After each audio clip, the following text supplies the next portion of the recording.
The mountain air in Colorado should have felt refreshing after 3 months in the Arizona desert, but the words my mother just spoke hit me like a sledgehammer to the chest. Standing beside the barbecue grill at our family reunion, with my father's satisfied smirk burning into my memory, I felt the ground shift beneath my feet. They had sold my house, my grandfather's house, the Victorian mansion in San Francisco worth $2.2 million that had been in our family for over a century. And they had done it while I was away documenting Native American historical sites for the federal government, believing they had every right to dispose of what they called my empty property. The shock of their announcement left me speechless for several long moments. Around us, the cheerful sounds of our family reunion continued, children laughing on the playground, Uncle Marcus flipping burgers, Aunt Sarah organizing the dessert table. But everything felt surreal, like I was watching the scene through thick glass. "What do you mean, sold?" I finally managed to ask, my voice barely above a whisper. Mom crossed her arms defensively. "Exactly what I said, Donovan. We sold that house you never use. You've been gone more than you've been home for the past 2 years. Property taxes alone are costing us $8,000 annually. And for what? So you can store your furniture while you gallivant across the country." Dad stepped closer, his expression hardening. "Your mother and I discussed this extensively. That house sits empty 11 months out of the year. We used the power of attorney from when you had that emergency appendectomy surgery to handle the paperwork. Perfectly legal." My blood ran cold. That power of attorney expired after my recovery. That was 2 years ago. Details. Dad waved dismissively. "The point is, the sale closed 5 days ago. Pinnacle Development Corporation offered us $2 million cash, and we accepted. After fees and expenses, your mother and I split $1.8 million. We've already purchased a beautiful RV and booked a Mediterranean cruise." The world seemed to tilt sideways. That house wasn't just property to me. It was my grandfather's masterpiece, a stunning example of late 19th century American architecture that he had designed and built himself in 1892. Every carved detail, every handcrafted element told the story of our family's heritage. "Grandpa built that house with his own hands," I said, my voice shaking. "He was one of the most respected architects in San Francisco." "That house is a historical treasure," Mom snorted. "It's a money pit that needs constant maintenance. The roof leaked last winter, the heating system is ancient, and don't get me started on the plumbing. At least now we can enjoy our golden years instead of worrying about your empty house." Cousin Jessica approached hesitantly, her face pale. "Donovan, I tried to reach you. I sent 3 emails and left 2 voicemails.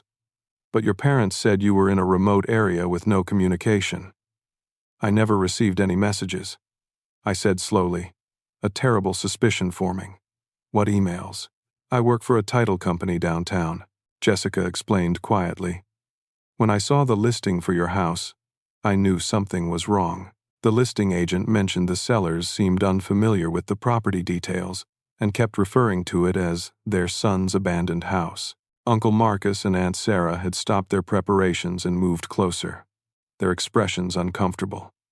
The extended family was beginning to sense tension. "We thought you knew," Aunt Sarah said quietly. "Your parents mentioned they'd spoken with you about selling. They never contacted me about anything," I said, my voice rising. "And even if they had, I would never have agreed to sell Grandpa House." Dad's face reddened.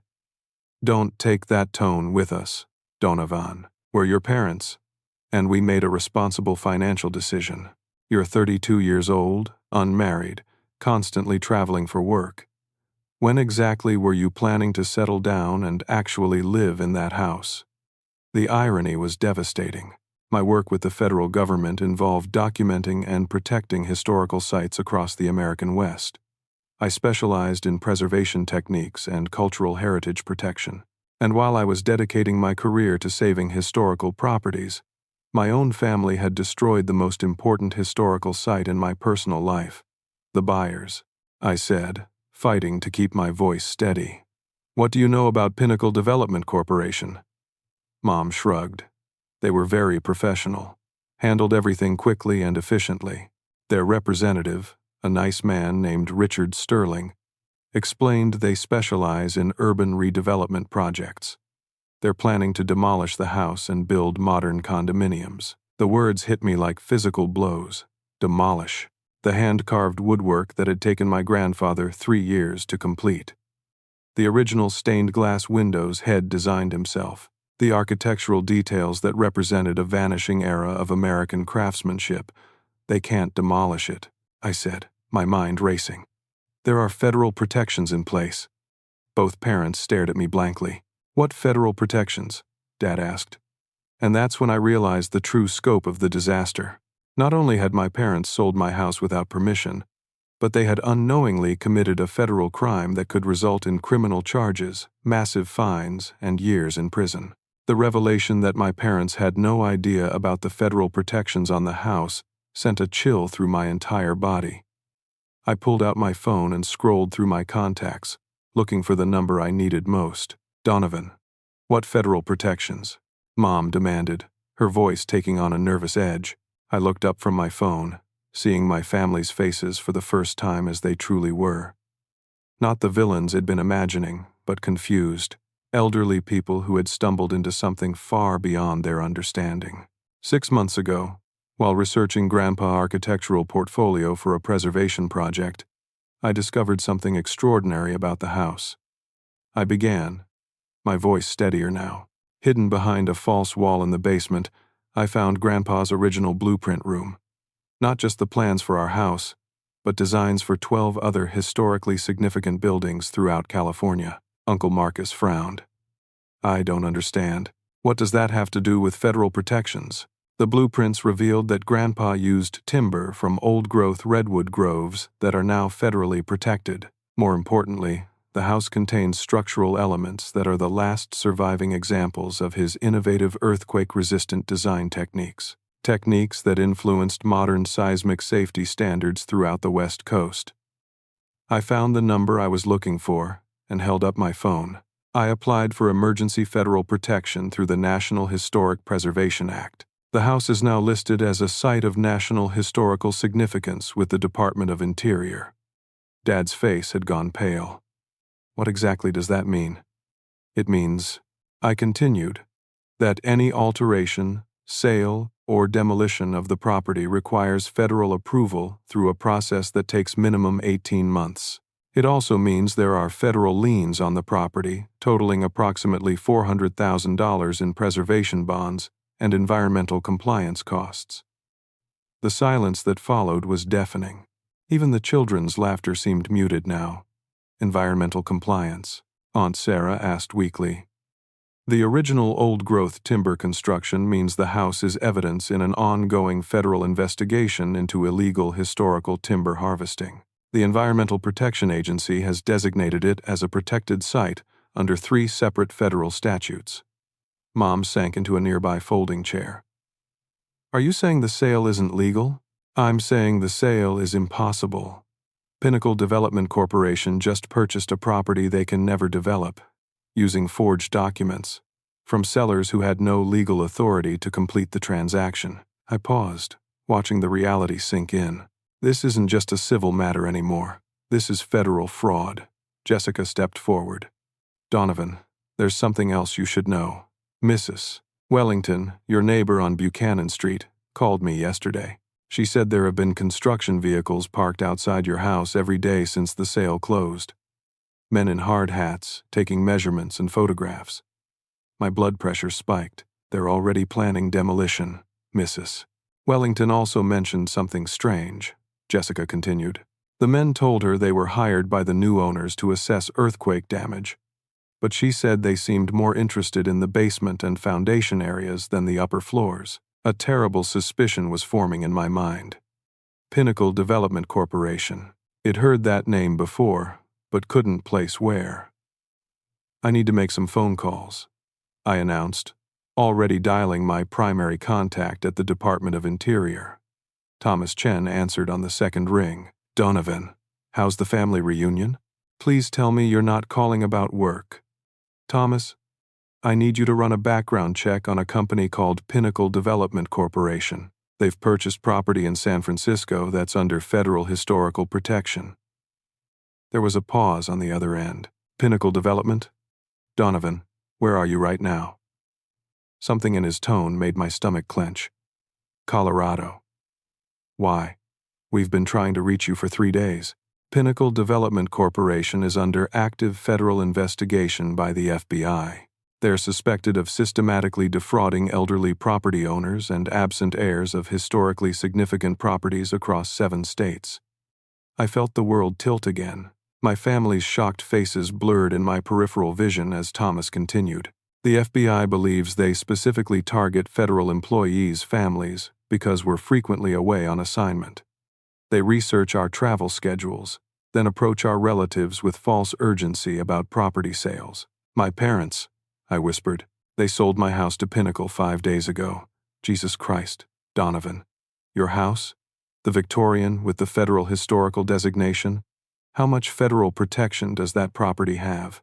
Complete protection under 3 separate acts. Environmental liens totaling $400,000. It's literally impossible to sell legally. Then your parents have been victims of federal fraud, and Pinnacle just committed multiple federal felonies. Tomas' voice was grim. I'm conferencing in FBI Special Agent Rodriguez right now. Don't go anywhere, and don't let your family leave. This is much bigger than just your house. As I waited for the FBI agent to join the call, I looked at my parents' terrified faces and realized something that made my anger begin to transform into something else entirely. They hadn't been malicious. They had been targeted by professional criminals who specialized in destroying families like mine. FBI Special Agent Rodriguez's voice was crisp and professional when he joined the conference call. But what he told me over the next 15 minutes changed everything I thought I knew about the situation. Mr. Morrison, Agent Rodriguez began, your house represents the largest single federal fraud case we've documented in the Pinnacle investigation. We've been tracking this organization for 14 months across 7 states. They've successfully defrauded property owners of over $32 million in real estate assets. I put the phone on speaker so my family could hear, watching their faces grow progressively more pale. How does their operation work? I asked. They conduct extensive research on federal employees, military personnel, and other professionals who travel extensively for work. They identify valuable family properties, then approach elderly relatives with elaborate stories about urgent financial needs, property abandonment issues, or false legal deadlines. Dad's voice was barely a whisper. The real estate consultant who called us said Donovan was in danger of losing the house to tax liens. Completely false. Agent Rodriguez confirmed. They often claim expertise in federal property law and offer to handle all paperwork for concerned families. In your parents' case, they presented forged documentation suggesting your extended absence constituted legal abandonment. Mom spoke up shakily. The man, Richard Sterling, he seemed so knowledgeable about federal property regulations.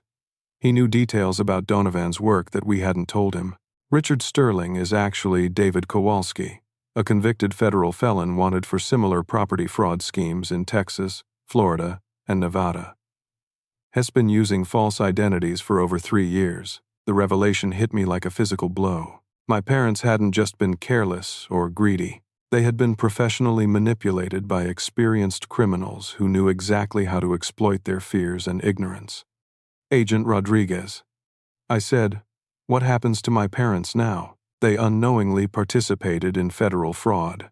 Given the evidence of victimization and the sophistication of Kowalski's operation, your parents will be treated as victims rather than conspirators, provided they cooperate fully with our investigation. Uncle Marcus stepped closer to the phone. What kind of cooperation? Complete disclosure of all communications with Pinnacle representatives, banking records showing where the fraud proceeds went, and testimony in federal court when we prosecute the organization. I looked at my parents, seeing them truly for the first time today, not as betrayers or villains, but as elderly people who had been expertly manipulated by criminals who understood exactly how to exploit their love for their son and their fears about his unconventional lifestyle. There's more, Agent Rodriguez continued. Our investigation suggests Pinnacle has been monitoring your property for months, possibly using illegal surveillance equipment. They knew your travel schedule, your work assignments, even personal details about your family relationships. Jessica gasped. The construction vehicles Mrs. Wellington saw were those Pinnacle people. Likely. They often begin illegal demolition preparation immediately after fraudulent sales, hoping to destroy evidence before victims can respond. In several previous cases, they've demolished historically protected properties within days of fraudulent purchases. The scope of the criminal conspiracy was staggering. These weren't opportunistic criminals making random property grabs. This was a sophisticated organization that had turned heritage destruction into a profitable business model. What happens next? I asked. U.S. Marshals are already en route to secure your property in San Francisco. We have seizure warrants for all assets connected to the fraudulent sale, including the money your parents received.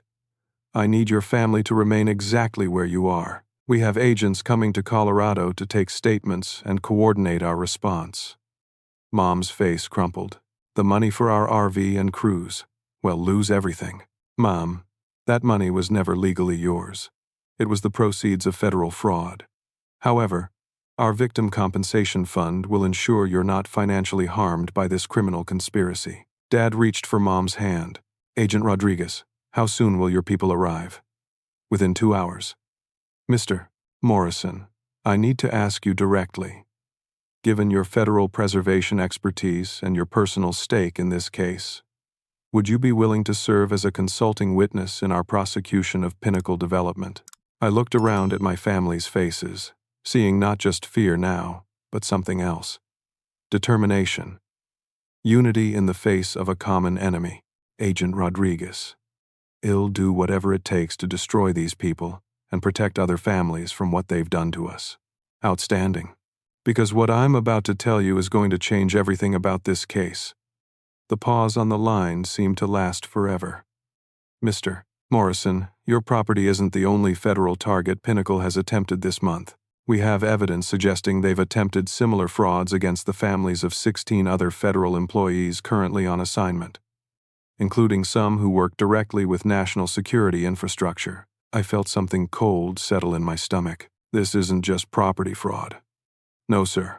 This appears to be a systematic attack on federal personnel and their families. And your house, with its multiple layers of federal protection and your specialized expertise, represents their most ambitious target. The line went quiet as the implications sank in.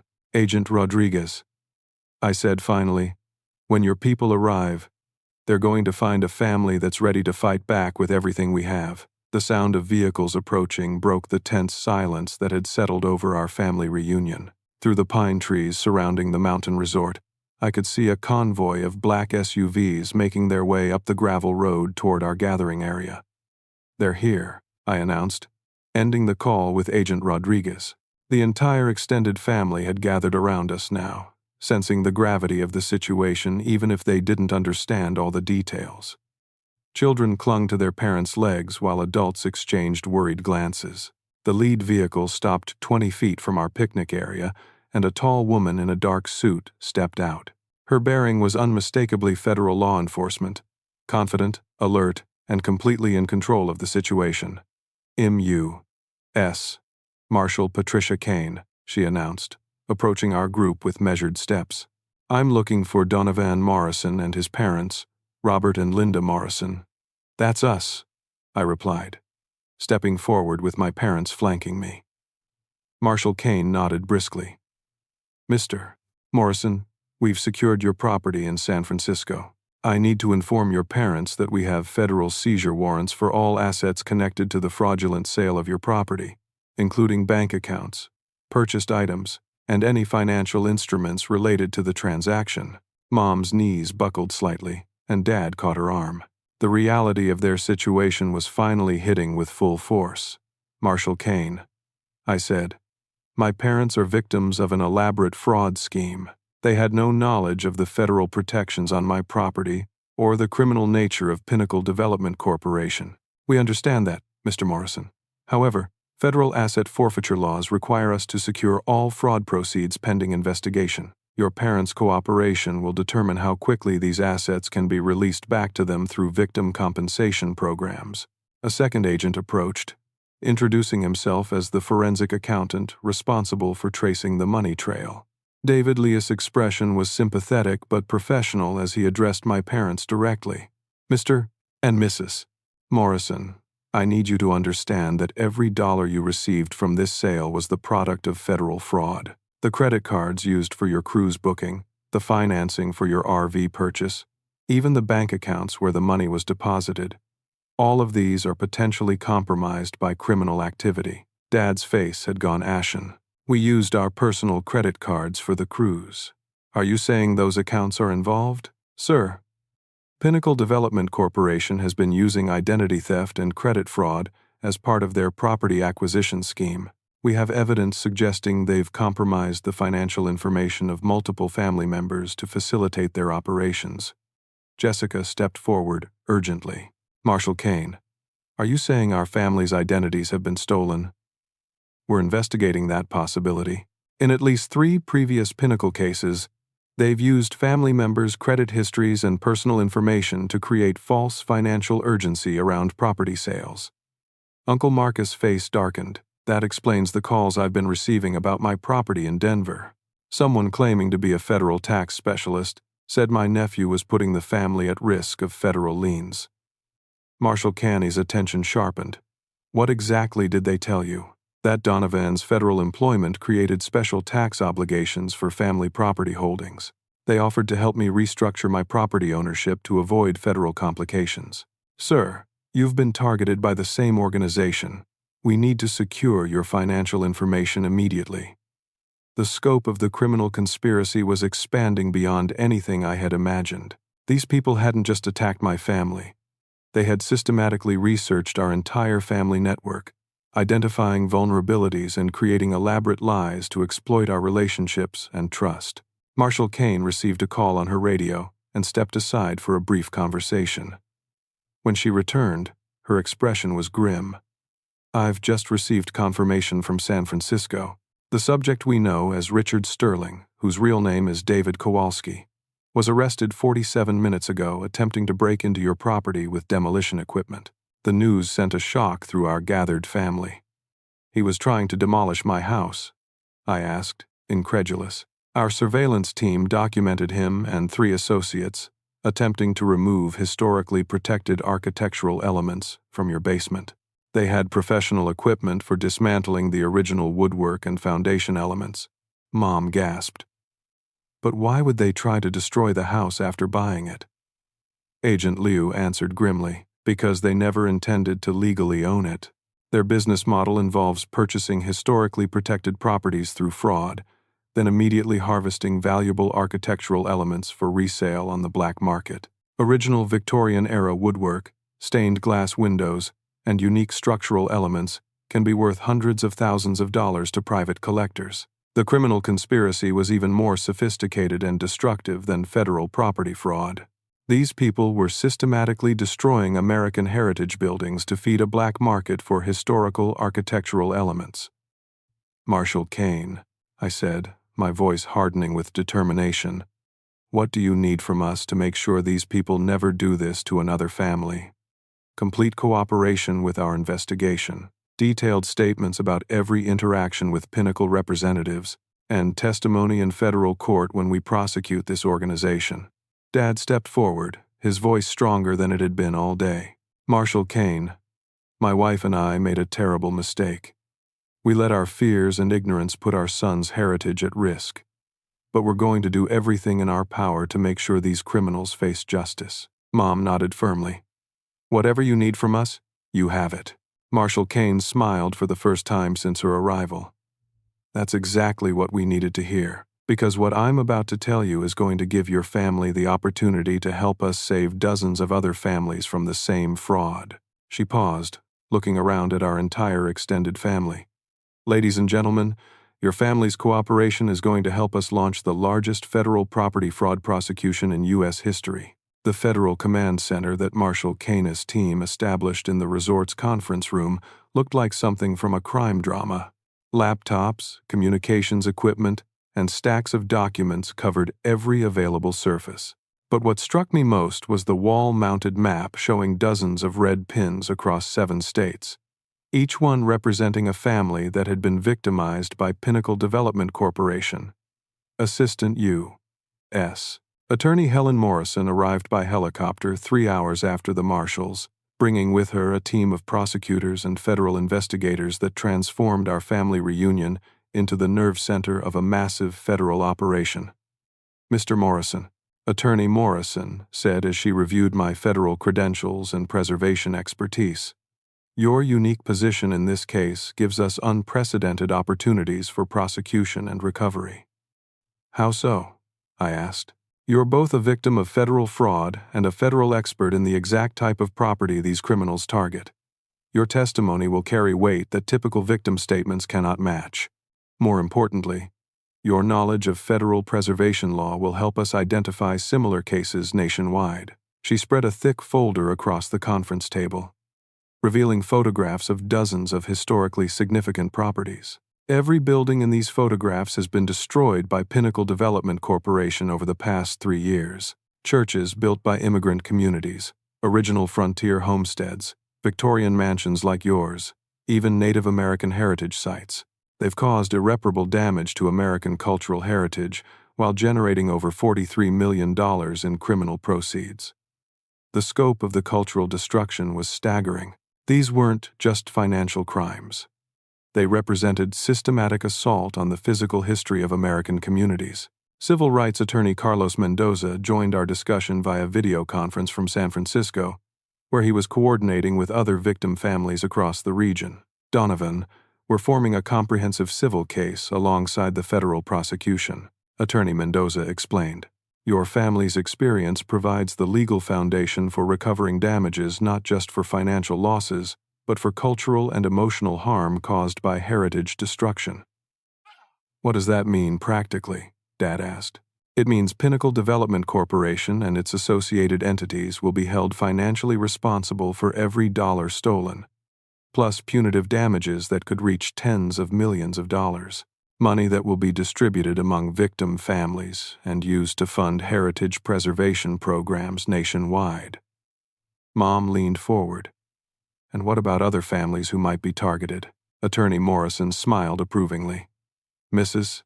Morrison, that question shows exactly the kind of thinking that's going to help us expand this case.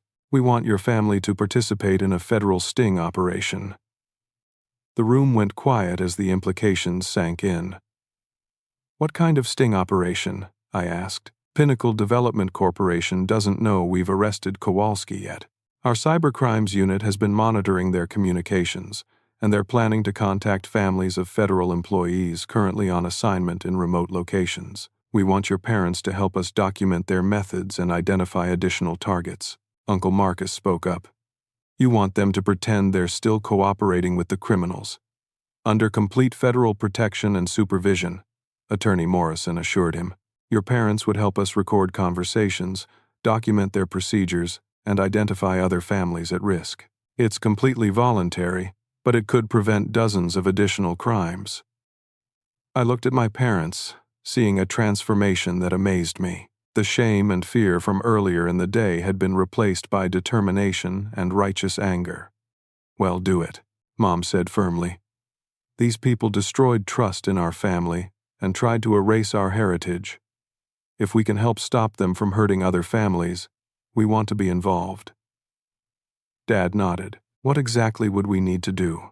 FBI technical specialist Sarah Chen, who had arrived with the prosecutor's team, explained the surveillance operation. Well, provide you with recording equipment and communication protocols. When Pinnacle contacts you about additional properties or referrals to other families, you'll appear cooperative while documenting everything for our investigation. Is it dangerous? Jessica asked, her concern for our parents obvious. Less dangerous than leaving them operating freely. Agent Rodriguez replied via phone from San Francisco. We have evidence suggesting Pinnacle retaliates against families who resist their schemes. Your parents are actually safer helping us end this organization than trying to hide from it. Attorney Morrison spread additional documents across the table. There's one more element to consider. Donovan, your federal preservation expertise gives us the opportunity to pursue something unprecedented. What's that? Congressional hearings on federal employee vulnerability to property fraud. Your case demonstrates systematic targeting of government personnel and their families. Congress needs to understand how these criminals are exploiting our service members and federal workers. The idea of taking this case to Congress hadn't occurred to me, but the logic was compelling. If federal employees were being systematically targeted because of our work assignments, then federal policy needed to address the vulnerability. What would that involve? I asked. Testimony before congressional subcommittees on both criminal justice and federal employee protection. Your expertise would help shape new legislation protecting federal workers' families from this type of exploitation. I looked around the room at my family's faces, seeing pride where there had been shame just hours earlier. Attorney Morrison, if testifying in Congress will help protect other federal families and preserve American heritage sites, then that's exactly what I want to do. She smiled. Mr. Morrison, I think you're going to be surprised by how much good can come from this terrible situation. Marshal Kane's radio crackled with an urgent communication from San Francisco. After a brief conversation, she turned to address our group with barely contained excitement. Ladies and gentlemen, I have news that's going to change everything about this case. The room fell silent as everyone waited. Our raids on Pinnacle Development Corporation offices have uncovered evidence of attempted fraud against the families of over 200 federal employees nationwide. This isn't just property fraud anymore. This is a systematic attack on American government personnel and their heritage. The federal courthouse in Denver was unlike anything I had ever imagined being inside as anything other than a tourist. But 6 weeks after that mountain resort family reunion, I found myself walking through its marble hallways as a key witness in what media outlets were calling the largest federal property fraud prosecution in American history. The trial of David Kowalski and 12 co-conspirators had captured national attention not just because of the scale of financial fraud, but because of the systematic destruction of American heritage sites.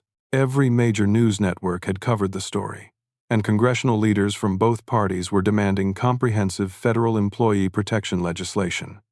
Are you ready for this? Attorney Morrison asked as we reviewed my testimony outside the courtroom. I've been ready since the day they tried to steal my grandfather's house, I replied. The courtroom was packed with victim families from across 7 states, federal agents, congressional staffers, and media representatives. But what struck me most were the empty chairs in the front rows, each one representing a historically significant building that Pinnacle Development Corporation had destroyed forever.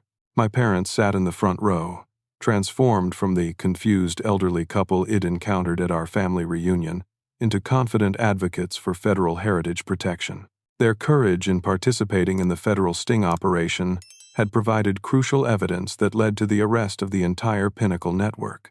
When I took the witness stand, I looked directly at David Kowalski and felt not anger, but a deep satisfaction that justice was finally being served.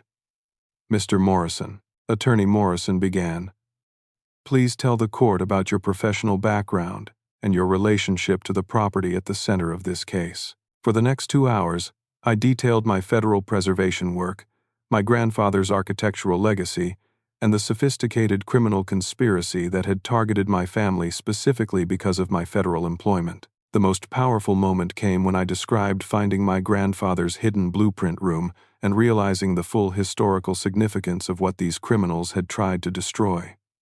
Your Honor, I said, looking directly at Judge Williams, the house that David Kowalski attempted to fraudulently purchase and demolish contains architectural innovations that influenced modern earthquake safety standards throughout the western United States. Destroying that building would have erased not just my family's heritage, but crucial evidence of American engineering advancement in the late 19th century. Defense attorneys tried to argue that Kowalski and his associates were simply aggressive real estate investors who had made documentation errors. But the evidence was overwhelming. Financial records showed systematic money laundering, forged documents revealed elaborate identity theft schemes, and recorded conversations from the sting operation demonstrated clear criminal intent.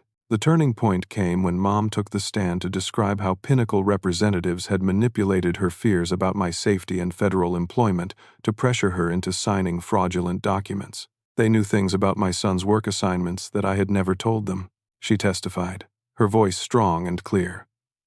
They used my love for Donovan against me, making me believe I was protecting him when I was actually helping them commit crimes.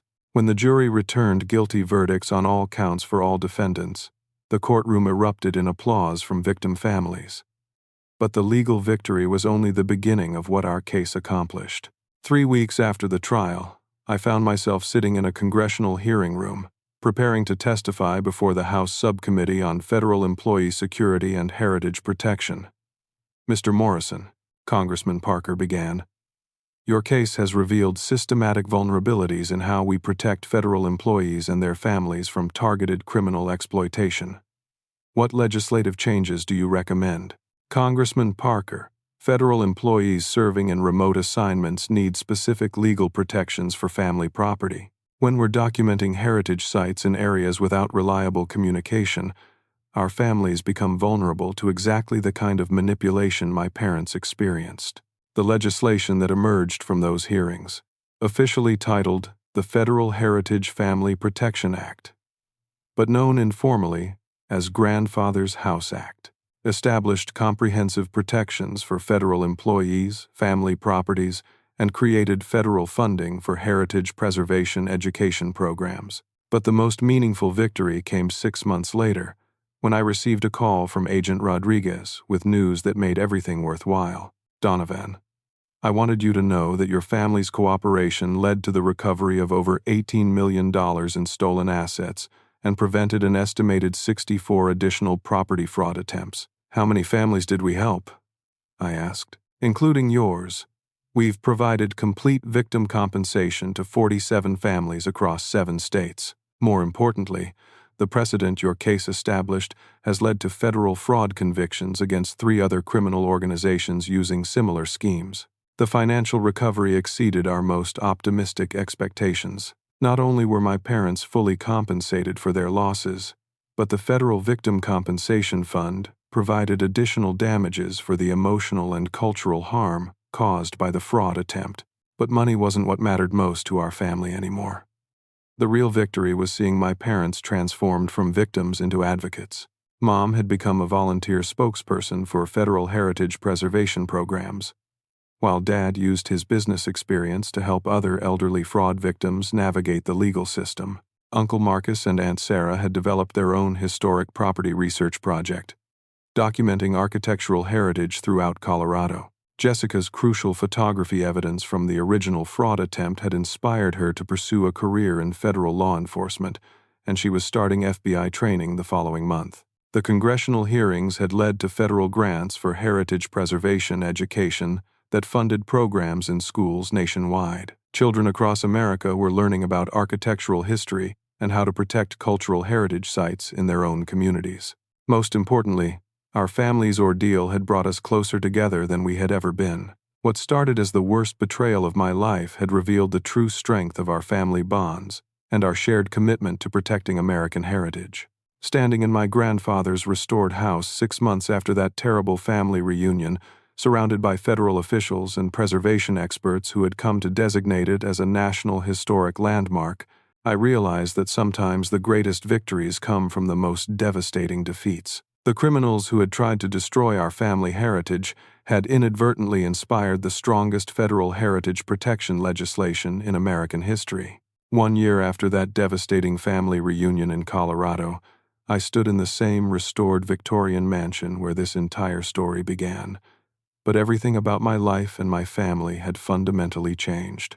The house that criminals had tried to steal and destroy had become the headquarters for the National Federal Heritage Protection Foundation, a nonprofit organization that emerged directly from our legal victory against Pinnacle Development Corporation. The morning sunlight streamed through the original stained glass windows that my grandfather had designed over a century ago, casting rainbow patterns across the polished hardwood floors that David Kowalski had planned to rip apart and sell on the black market. Every detail of the house gleamed with the loving restoration that federal preservation grants had made possible. "Donovan, your parents are here," called Amanda Foster, the foundation's executive director, who had joined us after completing her own graduate work in heritage preservation law. Mom and Dad walked through the front door with the confidence of people who had discovered their own strength through adversity. They had spent the past year traveling across the country, speaking at federal employee family workshops about fraud prevention and heritage protection.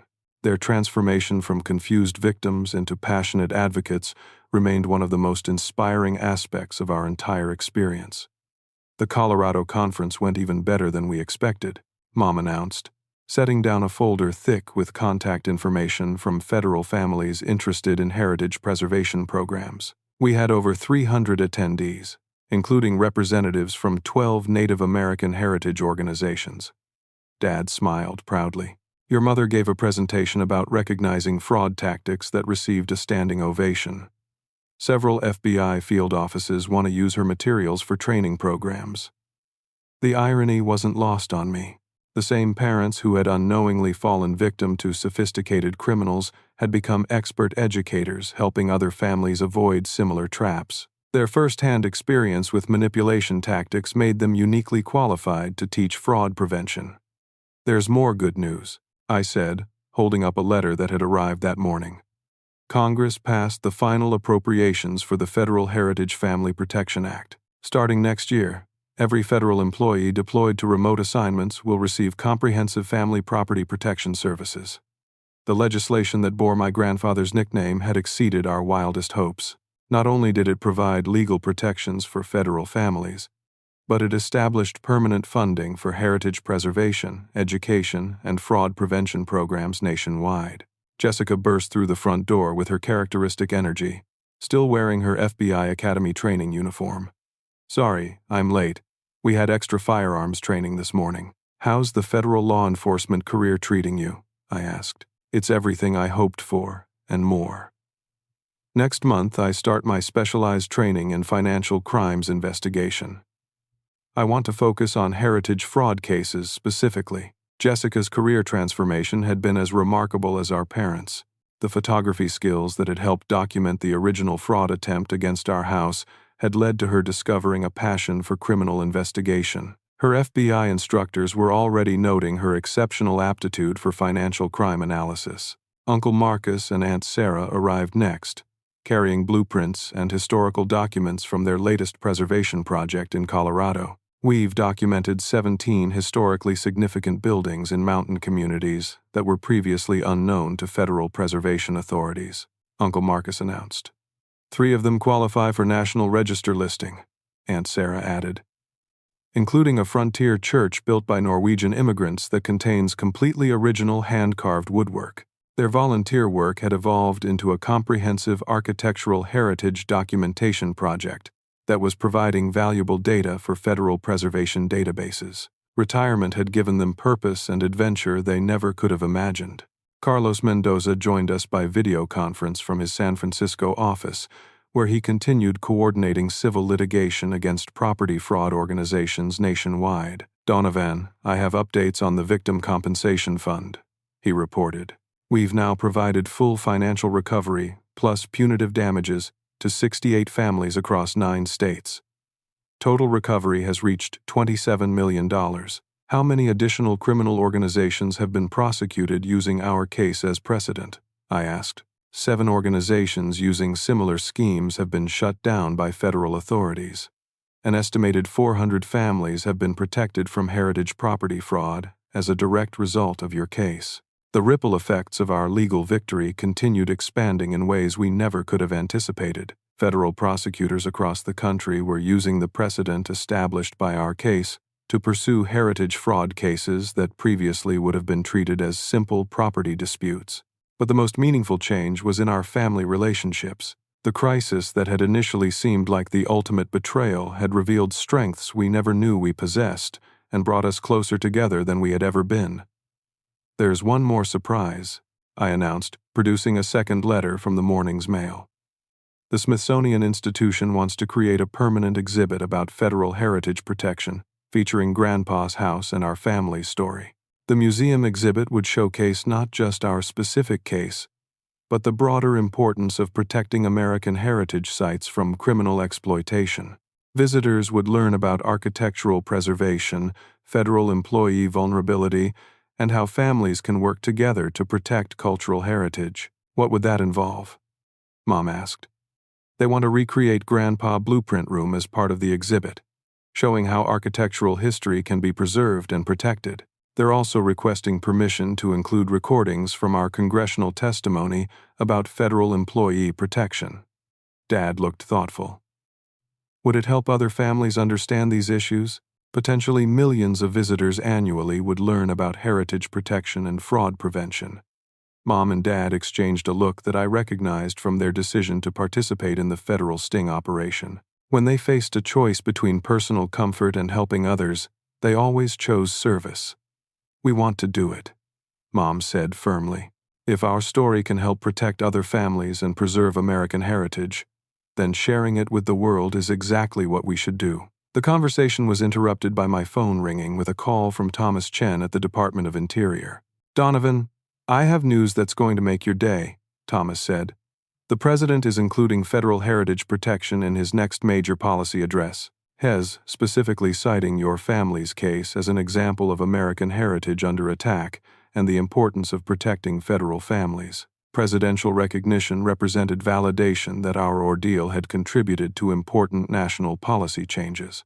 Federal heritage protection was now recognized as a crucial element of national security and cultural preservation." As I looked around at my family gathered in my grandfather's restored house, I realized that our story illustrated something profound about American resilience and the power of family unity in the face of adversity. The criminals who had tried to destroy our heritage and divide our family had inadvertently inspired the opposite result. We had become stronger, more united, and more committed to protecting American heritage than ever before. Our shared ordeal had revealed that true family strength comes not from avoiding conflict, but from facing challenges together with honesty, courage, and mutual support. "I have one more announcement," I said, raising the glass of wine we were sharing to celebrate the anniversary of our legal victory. "The National Park Service has invited me to lead a new federal task force on heritage property protection. It's a promotion that will allow me to work specifically on preventing the kind of crimes that targeted our family. The new position would combine my preservation expertise with the legal knowledge I had gained through our federal case, creating opportunities to protect other families from heritage fraud while advancing American architectural preservation nationwide." "To Grandpa," I said, raising my glass toward the portrait of the architect whose vision had started everything, who built something strong enough to survive not just earthquakes and time, but criminal attacks and family misunderstandings.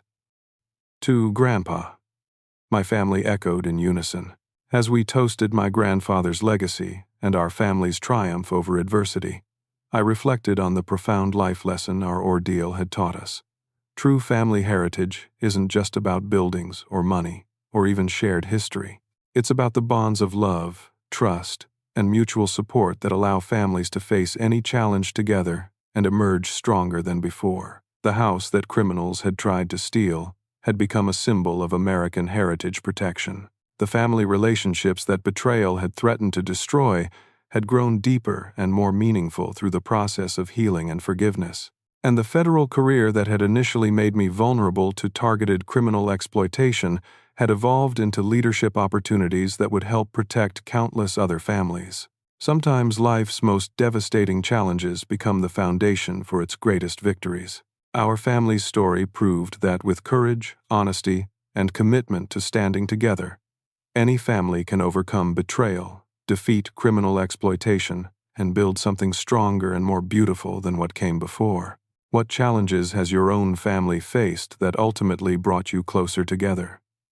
Have you ever discovered hidden strength in family members during difficult times? I'd love to hear your own stories of family resilience and triumph in the comments below. If this story inspired you to think about protecting your own family's heritage or learning more about fraud prevention, please like this video and share it with others who might benefit from our experience. Subscribe to hear more stories about ordinary families overcoming extraordinary challenges and emerging stronger than ever. Thank you for joining me in sharing our family's journey from betrayal to triumph, and I hope our experience helps you appreciate the unbreakable bonds that make families truly strong. Remember that sometimes our worst moments become the foundation for our greatest victories, and there's no challenge so difficult that it can't be overcome when families stand together with love, truth, and unwavering determination to protect what matters most.